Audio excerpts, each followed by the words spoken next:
Alex, let's. I've got to start with 22 marathons. Is that accurate? That is Okay, accurate. so Yes, sir. the question that brings up my mind is, what are you trying to prove? Most people ask me, what are you actually running from, Alex? Like, who's chasing you? Oh, man, I love that question because that can be taken so many ways. I started running and I got into running. I think it was around first grade. I won the John F. Ward Elementary Fun Run. And then in second grade, a guy named Taylor won. And in third grade, I won. And then in fourth grade, he won. And fifth grade was like, this is the last fun run. Like, we're not going to do this again. Are And you it was counting all the fun runs in the 22 marathons, by the way? no. Those don't count, for the record. Those do not count. But I was like fiercely competitive. I won in fifth grade. And from then on, I've loved running. And yes, 22 marathons later, here we are. So honestly, though, why? Yeah, one of the things that I've learned, I love endurance sports in general. I've also done 2 Ironman triathlons. And one of the things that I've learned is that when you go farther than you thought you could go, you learn lessons that you never even knew you could learn. And there's so many things that I've learned about myself as a human being, about myself as a leader, about myself as a friend, just by pushing myself further than I thought I could go. Because there was a day where I didn't think a full marathon was within my reach. It was within my physical capacity. There was a day where I didn't think 140.6 mile triathlon was within my capacity, but it's like it gives you so much confidence and boldness to be able to look back and say, I've done that. And that boldness transfers over to the business that I now get to run, to my relationships, to interviews like this. And that's just such a gift, Russ. I would imagine too. There's something about that solitude, that time when it's just you and your AirPods or whatever it might be, right? Yeah, I think for the longest time, Russ, and maybe some of the people that we get to talk with today, or certainly maybe this applies to you as well. I love people. I absolutely love people. And most of what I do public facing is around people a lot of the time. You know, podcasts like this, anytime I get to go speak, anytime I get to go work with a business leader or business owner. And just because I spent most of my time around people, I thought for the longest time that I was an extrovert. For a really, really long time, I thought I was an extrovert until a mentor of mine pointed out the fact that I suck as a human being anytime I don't have time alone. And he said, you may spend a lot of time around people, but you get your energy and you become more of who you are, not when you're around people. You become more of who you are whenever you're by yourself. And that gives you the energy, the grace, the wisdom, the power to be able to step out and be the person that you need to be around other people.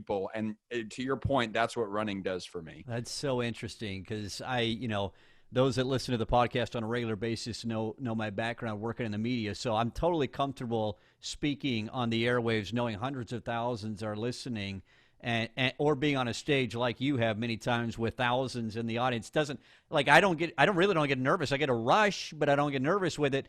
But man, but I'm not an extrovert, not even close to it. So, but I think that I get the value I bring in those very public settings, in my view, tends to come from the quiet moments of reflection and evaluating life and what are the observations I have. Okay, so here's a question that's not actually on my list that I had coming into today, but Alex, from a young age, you've done a really good job of presenting yourself and adding value around leadership in a valuable way.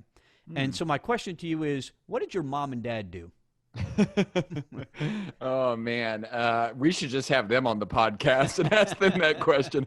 I'm so glad this is coming from an admirable context and not saying, what on earth did your mom and dad do to you? Like, what are they, right? No, it's out of respect, right? Yeah, that's right. And they deserve every bit of it. I say so often that so much of the man that I am and the things that I get to do and the people that I get to meet is just a product of the lessons that my mom and dad taught me. My mom was an elementary school teacher, and my dad was an engineer for NASA, still is an engineer for NASA, actually.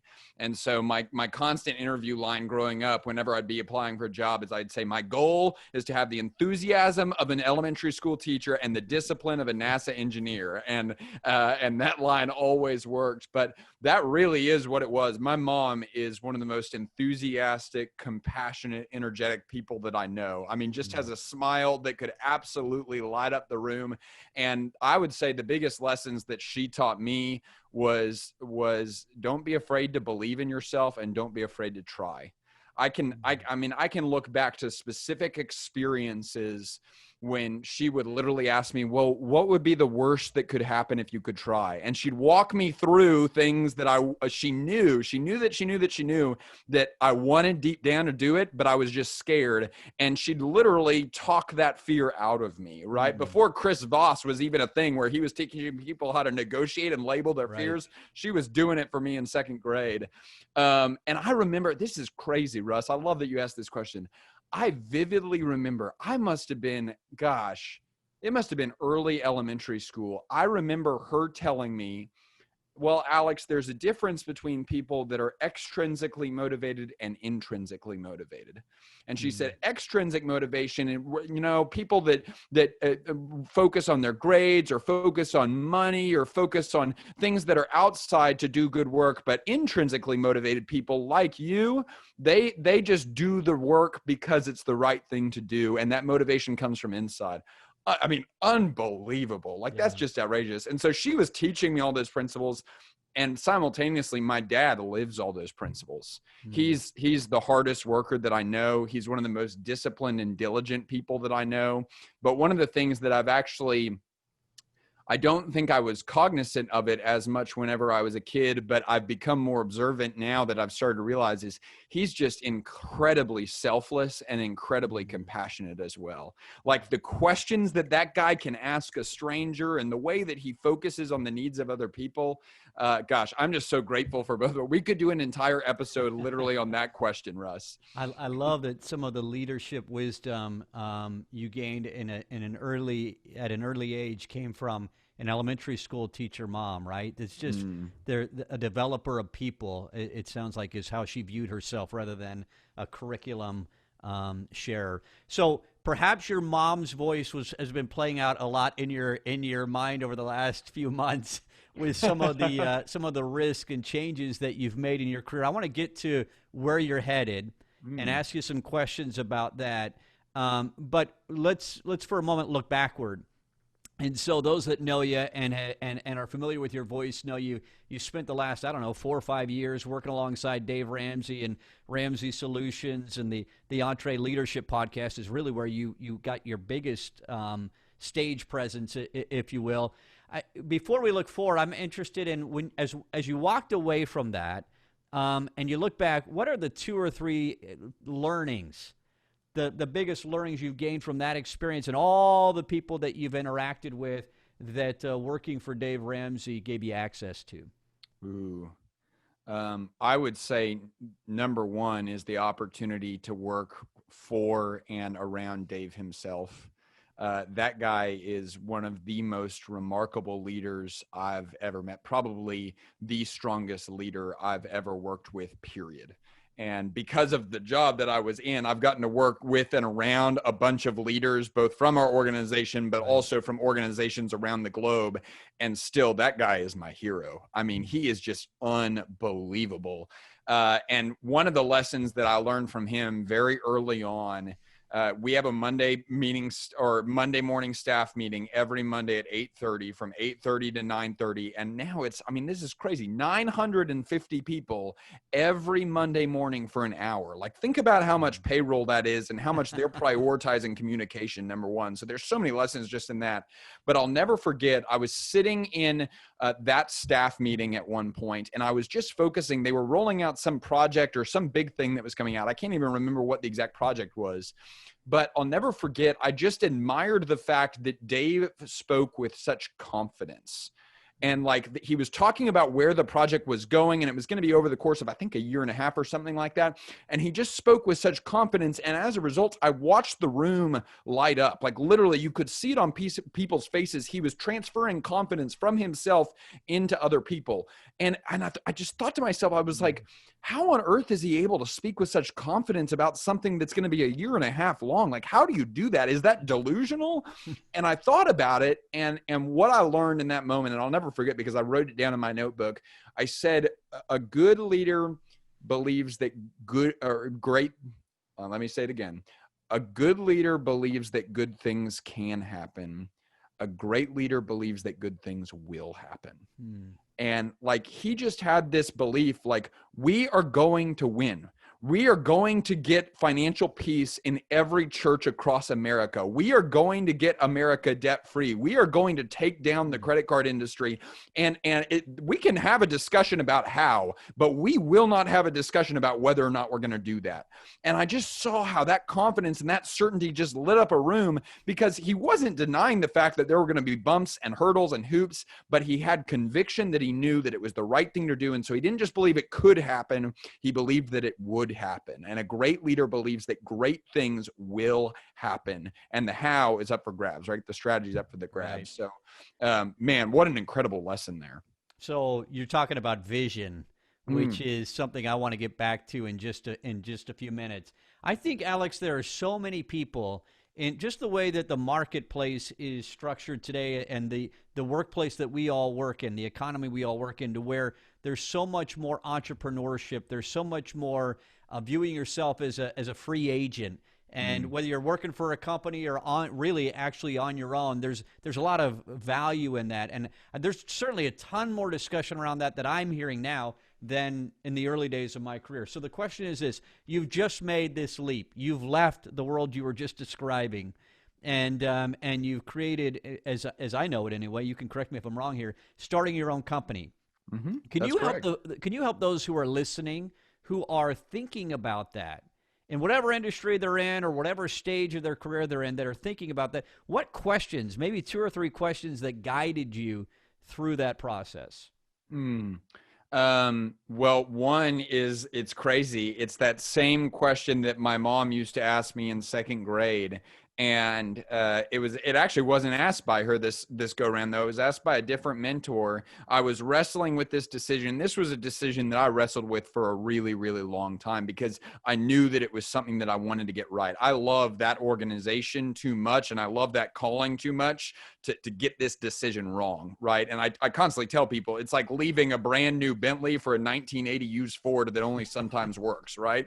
Like, I used to record podcasts like this from a multi-million-dollar studio, and now I'm in a friend's living room, right? Like, it's just, and so it's like, it's a little bit of a risk, right? Or it's a huge risk in that moment. And so you got to get it right. You have to give it right. And we spent some time talking about it, and I spent the weekend with these mentors of mine. They had me out to their house, and we talked about it, and they just said, well, like, let's think about it. What's really the worst that could happen?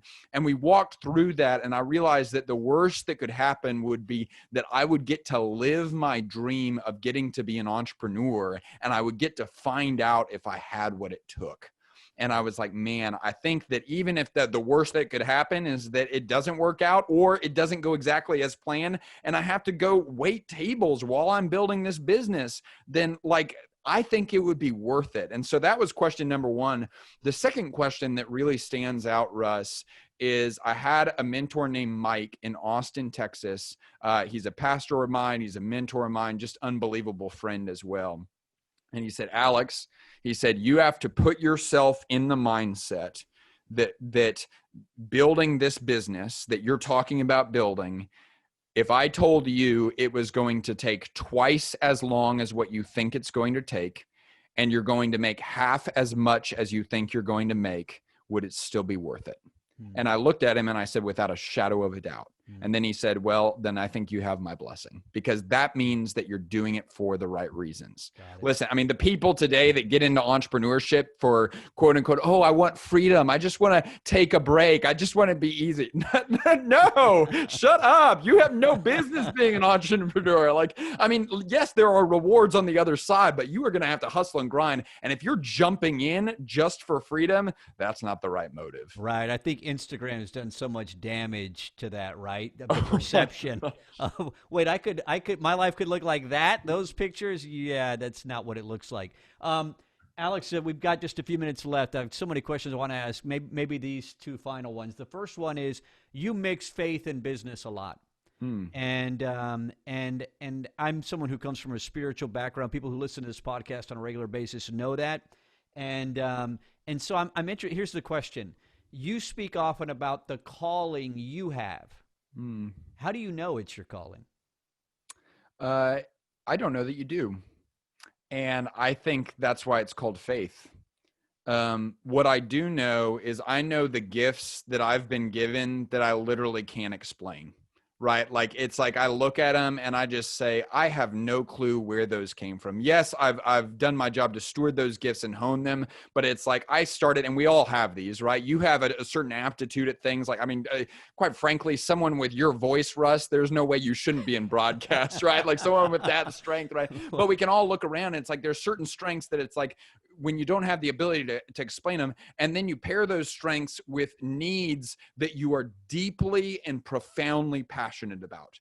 I am so deeply and profoundly passionate. Like, there is something that like keeps me up at night about the impact-driven leader not having a path for growing in a healthy, sustainable, and life-giving way. Like, I lose it whenever that's not happening. And when I think about the fact that I have content around that path, and I think about the fact that there's people out there that aren't getting it, it freaks me out, right? It makes me angry that people aren't getting that. And so when I pair those strengths with those passions, well, then I start to say, well, I don't know that there's anything else I could picture doing, but then I have to have the faith to step into it and say, I'm going to pursue it. I'm going to start taking steps before I know that it's certain.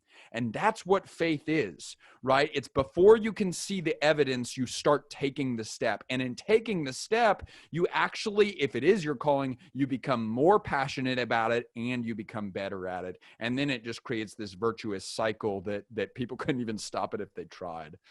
That's so good. I did not expect you to start the response with, I'm not sure it is. You know, I don't, there's no way to know for sure that that's your calling, is what I heard you say. Again, we could spend a lot of time on that. Let's move to vision. That's a word you like a lot. In fact, it's the basis, as I see it, of the new company that you've created. Define vision. What does it look like? What does it sound like? Help me with it. Yeah, vision is projecting a future that does not yet exist. Right? Jordan Peterson, if you're familiar with him, he's a clinical psychologist, incredible writer, incredible author, incredible professor and lecturer. He talks about what he describes as a neurological, evolutionary, psychological, and spiritual phenomena called the necessity of aim. Right? We as human beings become infinitely more effective whenever we have something that we're aiming at. And so whenever we say, this is where I'm going, right? Vision is where you are going. When we say this is where we are going, it does a couple things for us. Number one, it narrows our focus. Because everything that doesn't contribute to getting towards that aim, well, it's ancillary, right? It's just a distraction, and it doesn't really matter because this is where we're going. And I think that so often today, the reason why people are feeling complacent, the reason why they're distracted, the reason why they spend more time with their phones than they do with their family, the reason why they're disengaged with work is because they don't have vision. They don't have a clear idea of where they're going, and therefore every opportunity there is to deviate from the path, they take it. And that's just why, like you said, Path for Growth, the business that I'm building, is rooted in that idea that you have to be able to answer 3 questions for yourself and for your team. Every team in the country needs to be able to answer these 3 questions. Why do we exist? What do we stand for? And where are we going? And that last one, where are we going? That is the topic of vision. Gotcha. What causes somebody to not have clarity around that? Because I totally agree with you. Is it lack of time? I haven't thought about it. Is it noise? there's so much noise that it's hard to sit down and focus on that. What's the obstacle, the biggest obstacle to defining vision for ourselves? I'm spending a lot of time on this right now, actually. What I can speak from is my experience. I'm trying to figure out if my experience applies to other people. So if it does, let me know. What I can speak from is my experience. The quote that I most reflect on with regard to this question, Russ, is Brene Brown's quote that you cannot have vision without vulnerability. Mm-hmm. If you're going to cast a vision of a future that does not yet exist, recognize that that is a super risky act. That is a vulnerable act. Because whenever we just live in the realm of generality, whenever we just live ambiguously and we don't put ourselves on the hook for going to a specific place, if I just say I'm going to go for a run and I don't say I'm going to run 26.2 miles, well, then I'm not on the hook for anything. The minute I say I'm going to run a marathon in 6 months, then suddenly I'm on the hook because I've clarified a vision of a finish line that I'm expecting myself to cross. And the same thing is true for our vision. When we talk about the type of husband I want to be, the type of leader that I want to be, the type of spiritual life that I want to have, the type of team that I want to lead, the type of business that I want to own, we're casting a vision. And the minute we cast a vision, we're on the hook for it. And whenever you're on the hook for something, that is a super vulnerable place to be. But I would also argue that that's what's actually called living. And that's when we are most fully alive, is Seth Godin says, whenever we are dancing on the edge of failure. But we're pursuing a finish line that we deem worthwhile. So that's why I think we so often avoid it, Russ, is because it represents vulnerability. So I think there's so much truth to that, Alex. And I think one of the ways we escape and avoid that vulnerability is by getting caught up in the noise. It's so easy to avoid that, and then life is just routine. We're going to do the same thing today that we did yesterday, and we're not going to be any further potentially along the path because we spent no time thinking about the future. So good. Okay, so the company's path for growth, and it's everything from speaking to groups to consulting to groups that, where you could be in with other leaders, right? Speak a little bit about that. What solutions are you all offering? Yeah, well, we say the mission and path for growth is that we help impact-driven leaders step into who they were created to be personally so that others may benefit and God may be glorified. It's a lot of the principles that we talked about today. And like you said, I just see that too many people fail whenever they lack one of two things. Number one is a vision for where they're going. And number two is a plan for consistently executing on the things that matter most over an extended period of time. And so whether we're working with an individual in their personal life or a leader of a team or an entire business or corporation, we are focused on providing coaching, consulting, content around those two things: a vision for where we're going and a plan for consistently executing on the things that matter most over an extended period of time to see that vision actually become reality. Alex has, for those of you listening or watching, Alex has so much wisdom, and one of the things I'm most impressed at how he started having it at such a young age, and perhaps it was that elementary school teacher and the NASA employed father that helped him with that, and I'm sure there are other mentors at a young age that had an impact on you. So pathforgrowth.com is a place you can learn more. There's a new podcast, I think it's called Path for Growth, where you can hear more of the wisdom that Alex has been sharing here. Do you have a favorite social media platform that people could connect with you on, Alex? Or are you like anti-social media? Oh, no, I love social media. I have too much fun on it to be anti-social media. I mean, LinkedIn is great. I also am the host of a weekly salsa review. I am obsessed with chips and salsa. So we post a weekly salsa review on Instagram every Thursday, and my Instagram is @JuddOnTheRun. Awesome. That's going to sell a lot of consulting services, Alex. That's right. That's right. It's been a pleasure, my friend. Thanks so much for your time. Appreciate having you on. Well, I appreciate you, Russ. You're a gifted interviewer, and I'm thankful to know you.